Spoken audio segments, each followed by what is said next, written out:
मुरादाबाद में नमाज पढ़ने को लेकर केस दर्ज होने के बाद एआईएमआईएम चीफ असदुद्दीन ओवैसी ने एक ट्वीट किया है और अपने ट्वीट में ओवैसी ने लिखा है कि भारत में मुसलमान अब घरों में भी नमाज नहीं पढ़ सकते। ये सवाल असदुद्दीन ओवैसी ने उठाए हैं और ओवैसी कह रहे हैं कि भारत में अब घरों में भी नमाज नहीं पढ़ सकते मुसलमान। क्या अब नमाज पढ़ने के लिए भी हुकूमत या पुलिस से इजाजत लेनी होगी? पीएम मोदी को इसका जवाब देना चाहिए। कब तक मुल्क में मुसलमानों के साथ दूसरे दर्जे के शहरी का सलूक किया जाएगा? ये असदुद्दीन ओवैसी ने एक ट्वीट किया है और वो ट्वीट अब हम आपको बताते हैं। असदुद्दीन ओवैसी की तरफ से क्या ट्वीट किया गया है। तो देखिए, ये वो ट्वीट किया असदुद्दीन ओवैसी ने और ये कहते हैं कि क्या अब नमाज पढ़ने के लिए भी हुकूमत या फिर पुलिस की इजाजत लेनी होगी? ये सवाल यहां पर पूछा है असदुद्दीन ओवैसी ने और ये पूछ रहे हैं नरेंद्र मोदी को इसका जवाब देना चाहिए। और यह भी लिखा है कि कब तक मुल्क में मुसलमानों के साथ दूसरे दर्जे के शहरी का सलूक किया जाएगा? यह सवाल असदुद्दीन ओवैसी उठा रहे हैं और कह रहे हैं कि समाज में कट्टरपंथी इस तरह तक, इस हद तक हावी हो गई है कि अब दूसरों के घरों में नमाज पढ़ने से भी रोका जा रहा है। लोगों के जज्बात को ठेस पहुंच जाती है। सवाल और पीएम मोदी से कर रहे हैं कि पीएम मोदी को इस बारे में जवाब देना चाहिए कि क्या नमाज पढ़ने के लिए भी रोका जा रहा है। लोगों के जज्बात को यहां पर ठेस पहुंच जाती है। सरकार, हुकूमत और पुलिस, यह सवाल यहां पर उठाया कि हुकूमत और पुलिस को इस बात का जवाब देना चाहिए। जो ट्वीट हमने आपको यहां पर दिखाया, मुरादाबाद में नमाज पढ़ने पर केस दर्ज किया गया और उसके बाद यह ट्वीट एआईएमआईएम अध्यक्ष असदुद्दीन ओवैसी की तरफ से किया गया कि समाज में कट्टरपंथी इस हद तक फैली गई है कि अब दूसरों के घरों में नमाज पढ़ने से भी लोगों के जज्बात को ठेस पहुंच जाती है। इस छजलेट थाने में एक बड़ी संख्या में लोग नमाज पढ़ने के लिए एकत्रित हुए। जहां मस्जिद नहीं थी, 2 मकान थे, एक तो वाहिद का मकान, एक मुस्तकीन का मकान, वहाँ एकत्रित हुए और इन पे शिकायत मिलने पर इनके खिलाफ, दोनों के खिलाफ मुकदमा दर्ज हुआ है और गिरफ्तारी के प्रयास किए जा रहे हैं। दोनों गांव से फरार हैं और अभियोजन प्रचलित है। तो देखिए, ये पुलिस अधिकारी का कहना है कि नमाज पढ़ी गई थी, शिकायत मिली तो मामला दर्ज किया गया है, कार्रवाई यहां पर की जा रही है। और असदुद्दीन ओवैसी इसको मुद्दा बना रहे हैं, सवाल उठा रहे हैं और उनका यह कहना है कि लोगों के जज्बात को अब ठेस पहुंच जाती है हर बात पर। समाज में कट्टरपंथी इस हद तक फैल गई है और अब असदुद्दीन ओवैसी कह रहे हैं कि कट्टरपंथी किस हद तक फैल गई है। लेकिन और भी कई मामले हैं जो ओवैसी साहब को देखना चाहिए कि कट्टरपंथी किस हद तक फैल गई है और कौन बढ़ावा दे रहा है इसे, कौन इन मामलों को उठा रहा है, यह ओवैसी साहब को समझना चाहिए। खैर, फिलहाल अभी सवाल उठा रहे हैं और सवाल उठा रहे हैं हुकूमत और पुलिस पर कि क्या अब नमाज पढ़ने के लिए भी हुकूमत, पुलिस से इजाजत लेनी होगी। ये असदुद्दीन ओवैसी सवाल उठा रहे हैं और पूछ रहे हैं कि हर बात पर अब जज्बात को ठेस पहुंच जाती है और इस हद तक समाज में कट्टरपंथी फैल गई है कि दूसरों के घरों में अगर नमाज पढ़ें तो जज्बातों को ठेस पहुंच जाती है। लेकिन पुलिस अपनी कार्रवाई कर रही है, पुलिस अपना काम कर रही है और पुलिस अधीक्षक की तरफ से आपने बयान भी सुना कि उनको शिकायत थी और उसके बाद इस पूरे मामले पर कार्रवाई की गई है। बड़ी और अहम खबर इस वक्त की आपको बता रहे हैं।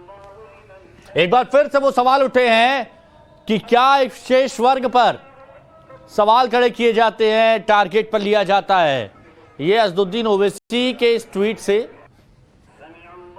सवाल उठ रहे हैं। शलभ मणि त्रिपाठी इस वक्त हमारे साथ बीजेपी की तरफ से जुड़ रहे हैं। शलभ मणि जी, एक ट्वीट किया है असदुद्दीन ओवैसी ने और जिसमें वो लिख रहे हैं कि क्या अब नमाज पढ़ने के लिए सरकार या हुकूमत से परमिशन लेनी होगी और ये भी कह रहे हैं कि कट्टरपंथी इस हद तक फैल गई है कि अब हर बात पर लोगों के मन में जज्बात जो होते हैं उनको ठेस पहुंच जाती है नमाज पढ़ने पर।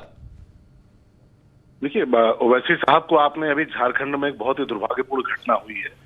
एक छात्रा को जिस तरीके से जिंदा जलाया गया है, आपने ओवैसी साहब का कोई बयान उस पर नहीं देखा होगा। आपने जो तमाम बिहार और झारखंड के क्षेत्रों में तमाम जो सरकारी स्कूल हैं जिनके नाम बदल कर उनको उर्दू में लिखा जा रहा है, उर्दू स्कूल में कन्वर्ट किया जा रहा है, उस पर भी आपने कोई बयान उनका नहीं देखा होगा। झारखंड में जहाँ 40% जहाँ पर आबादी है मुस्लिम आबादी, वहां पर वो कहते हैं कि नहीं हम आपको रहने नहीं देंगे, आप यहाँ से जाइए, उस पर भी कभी आपने कोई बयान का नहीं देखा होगा। वो ये चाहते हैं कि उत्तर प्रदेश में शरीयत का कानून लागू हो जाए। ये संभव नहीं है। यहाँ उत्तर प्रदेश में भारतीय जनता पार्टी की सरकार है, योगी जी यहाँ के मुख्यमंत्री हैं, सबके लिए कानून बराबर है, सबके लिए धर्म स्थल पर जाने के नियम बराबर हैं, कहीं कोई भेदभाव नहीं है। अब वो चाहते हैं कि नहीं, यहाँ पर शरीयत का कानून लागू किया जाए, तो निश्चित तौर पे उनके जैसे चाहने वाले लोगों को अफसोस होगा, तकलीफ होगी और दुख भी होगा, क्योंकि यहाँ तो कानून के हिसाब से चीजें चलेंगी। लेकिन शलभ मणि जी, उनका बार बार ये कहना है कि दूसरे दर्जे के शहरी जैसा व्यवहार किया जाता है मुसलमानों के साथ।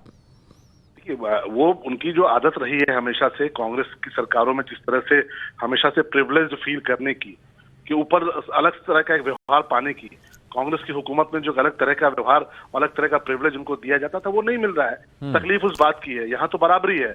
यहाँ तो अगर आप देखिए, नमाज पढ़ने पे कार्रवाई हो रही है, तो लुलु मॉल के भीतर अगर किसी ने बिना वजह जाके वहां पर हनुमान चालीसा पढ़ने का प्रयास किया तो उसको भी रोका गया, उसके खिलाफ भी कहा गया कि कार्रवाई होगी।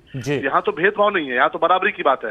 लेकिन ओवैसी साहब की मुफ्त की जो इफ्तारी खाने की आदत पड़ गई है, उत्तर प्रदेश में मुख्यमंत्री का जो सरकारी आवास है, 2017 के पहले वहां मुफ्त की इफ्तारी बढ़ती थी, रोजा इफ्तारी मुफ्त की होती थी। अब वो बंद हो गई है, क्योंकि वहां पर किसी के लिए कोई भेदभाव नहीं है, किसी को प्रिविलेज फील कराने की परंपरा नहीं है। इसलिए जरूर उनको तकलीफ हो रही है, क्योंकि मुफ्त की जो इफ्तारी खाने की आदत है, वो जरूर इफ्तारी ढूंढते होंगे, इफ्तारी यहाँ मिलती नहीं है। शुक्रिया शलभ मणि जी, आपको हमारे साथ में जुड़ने के लिए, अपनी बात रखने के लिए। आदर्श हमारे सहयोगी इस वक्त हमारे साथ में जुड़ गए। आदर्श, बहुत कुछ हो रहा है इस मुल्क में, बहुत कुछ हो रहा है इस देश में, वो मुद्दे असदुद्दीन ओवैसी को क्यों नजर नहीं आते? और सिर्फ वही मुद्दे नजर आते हैं जो मुसलमानों से जुड़े होते हैं, और कह रहे हैं कि दूसरे दर्जे के शहरी जैसा व्यवहार किया जाता है। अब यह भी सरकार हुकूमत से पूछना पड़ेगा कि नमाज कहां पढ़नी है, कहां नहीं पढ़नी है।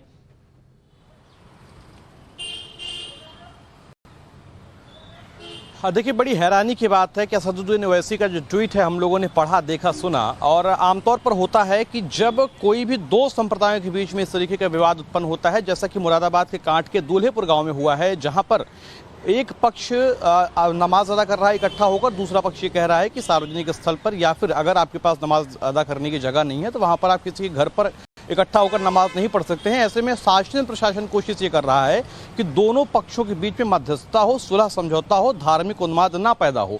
लेकिन वहीं दूसरी तरफ एक बड़े नेता माने जाते हैं असदुद्दीन ओवैसी, धार्मिक सद्भाव को बढ़ाने और बनाने की कोशिश करनी चाहिए। लेकिन खेद की बात यह है कि वो इस तरीके का ट्वीट कर रहे हैं जिससे ना सिर्फ धार्मिक उन्माद पैदा होगा, बल्कि इस तरीके की घटनाएं और भी जगहों पर होंगी। मैं सिर्फ यूपी के एक शहर की बात क्यों कर रहा हूं, बल्कि यूपी के दूसरे शहर या फिर देश के दूसरे राज्यों में भी ऐसी घटनाएं हो सकती हैं। और फिर अगर ऐसा कुछ होता है जिससे कोई हिंसा भड़कती है, तो निश्चित तौर पर उसकी जिम्मेदारी भी असदुद्दीन ओवैसी को सामने आकर लेनी चाहिए। शुक्रिया आदर्श, आपका हमारे साथ जुड़ने के लिए और अपनी बात रखने के लिए। और ये सोचना होगा असदुद्दीन ओवैसी को कि बहुत सारे मुद्दे हैं, हर बात सिलेक्टिव अप्रोच यहाँ पर रखते हैं और जिस तरह के बयान देते हैं उससे माहौल भी बिगड़ सकता है।